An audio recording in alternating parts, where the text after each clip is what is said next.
J'espère que tout le monde m'entend bien. Bonjour, bonjour à toutes et à tous. Et enchantée, je m'appelle Salomé Le Goff et je suis responsable de programme chez Willa. Et aujourd'hui, je vais venir vous parler d'un sujet qui me tient particulièrement à cœur, qui est celui de l'entrepreneuriat, et plus particulièrement celui de l'entrepreneuriat dans la tech. Donc, hop là. Hop là. Donc, avant de se lancer dans le sujet, je voulais vous partager les enjeux dans lesquels, les enjeux auxquels répond Willa et la raison pour laquelle nous avez été créés il y a 20 ans de cela. Aujourd'hui, on continue à évoluer dans une société qui reste inégalitaire, avec des écarts salariaux qu'on connaît encore très bien, mais surtout une société inégalitaire dans l'entrepreneuriat, avec seulement un CEO sur 8 qui est une femme aujourd'hui en France, et les équipes masculines qui captent l'énorme majorité des fonds qui sont levés aujourd'hui. Donc 89% des fonds levés en 2022 étaient captés par des équipes 100% masculines. Et donc c'est dans ce contexte inégalitaire important que Willa a été créé il y a 20 ans de cela. Aujourd'hui, nous, notre existence, elle est fondée parce qu'on croit fondamentalement que ça repose sur des enjeux économiques qui sont fondamentaux. Aujourd'hui, les équipes constituées de profils diversifiés sont 63% plus performantes lorsqu'elles sont diversifiées. Et au-delà de ça, ça représente aussi un enjeu sociétal fondamental, puisque aujourd'hui les femmes représentent la moitié de la population active. Et chez Willa, on est convaincu que la société de demain ne peut pas se construire sans la moitié de sa population, parce qu'elles sont à l'origine d'innovations qui sont plus inclusives et qui limitent les biais. Pour vous parler un petit peu de ce qu'on fait depuis 2005, nos actions se sont essentiellement tournées vers l'accompagnement à l'entrepreneuriat à travers 3 volets différents, mais on n'agit pas aujourd'hui qu'avec cette fonction d'incubateur. On a le volet du coup Willa Entrepreneurship qui accompagne les femmes entre 0 et 3 ans de création d'entreprise, donc sur des programmes plus ou moins longs, des programmes d'accélération pour les aider à valider leur modèle économique, ou encore des programmes de croissance pour les accompagner justement dans cette recherche de fonds qui n'est pas évidente. Mais on a aussi des programmes d'empowerment, notre volet empowerment, qui vont plutôt se concentrer sur justement toute cette phase d'idéation lorsqu'on se lance dans un projet entrepreneurial, mais aussi sur cette construction de la posture entrepreneuriale et du leadership qui peut aujourd'hui être quand même un énorme frein chez les femmes quand elles se lancent dans l'entrepreneuriat. Et enfin, parce qu'on est convaincu que nos actions ne peuvent pas débuter uniquement quand les femmes ont choisi de se lancer, on a tout un volet de sensibilisation auprès du grand public sur les biais de genre et les inégalités qui subsistent. Et donc pour ça, on a sorti différentes études l'année dernière, notamment sur le gender gap dans l'entrepreneuriat et sur la santé mentale des entrepreneurs, qui est un vrai sujet.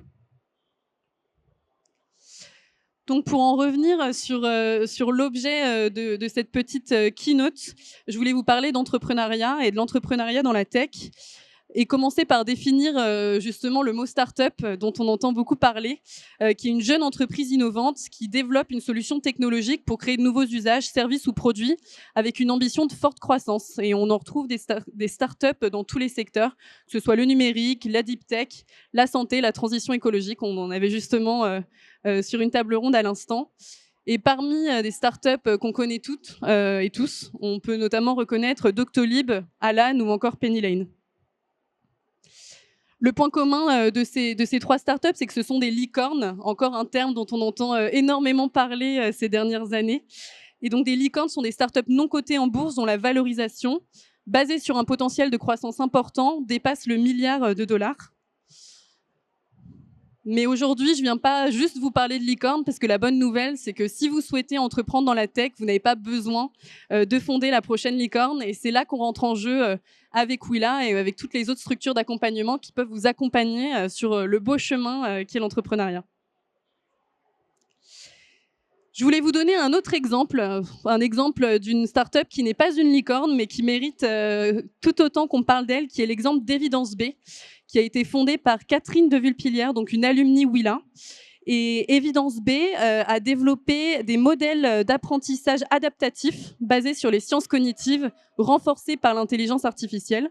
Ils ont levé 4 millions d'euros en 2022 et aujourd'hui, ils ont été adoptés par le ministère de l'Éducation nationale pour être déployés à grande échelle dans les écoles primaires et lycées de France pour pouvoir accompagner les élèves.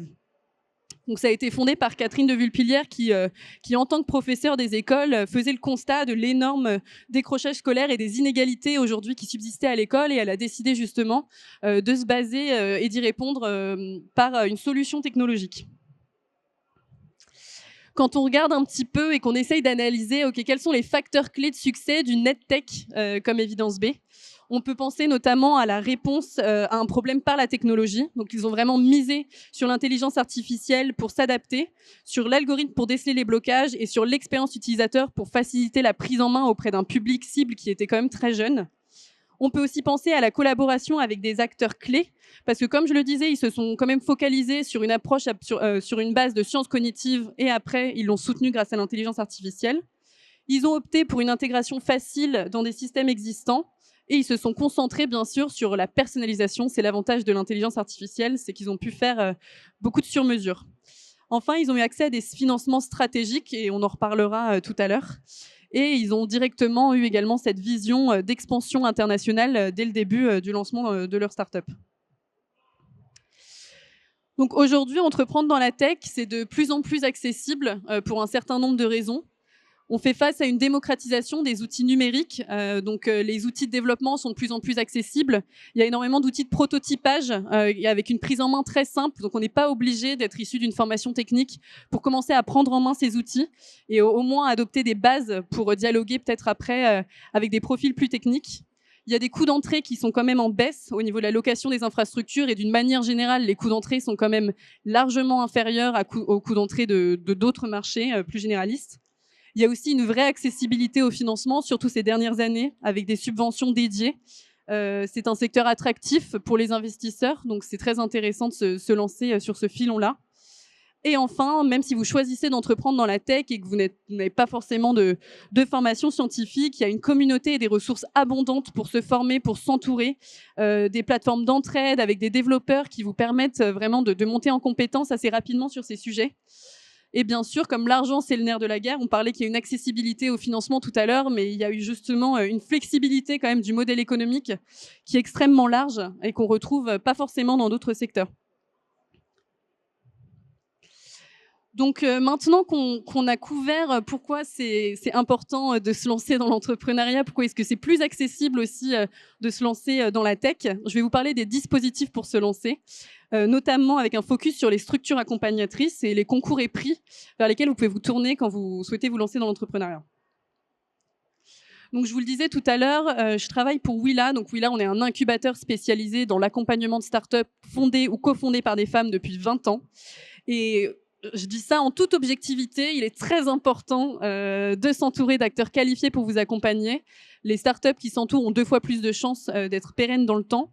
Et ça a plusieurs avantages de s'entourer d'acteurs qualifiés. Ça vous permet de bénéficier d'un accompagnement spécialisé avec des experts du secteur, des mentors, des entrepreneurs qui peuvent vous partager leurs bonnes pratiques et vous faire éviter de faire les mêmes erreurs qu'eux.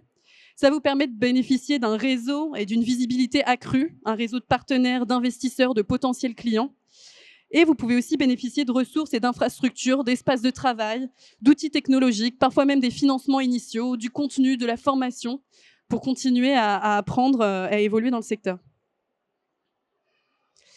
Pour monter un projet entrepreneurial, on est énormément d'incubateurs, de pépinières d'entreprises, d'accélérateurs à Paris et en région, en Île-de-France en général.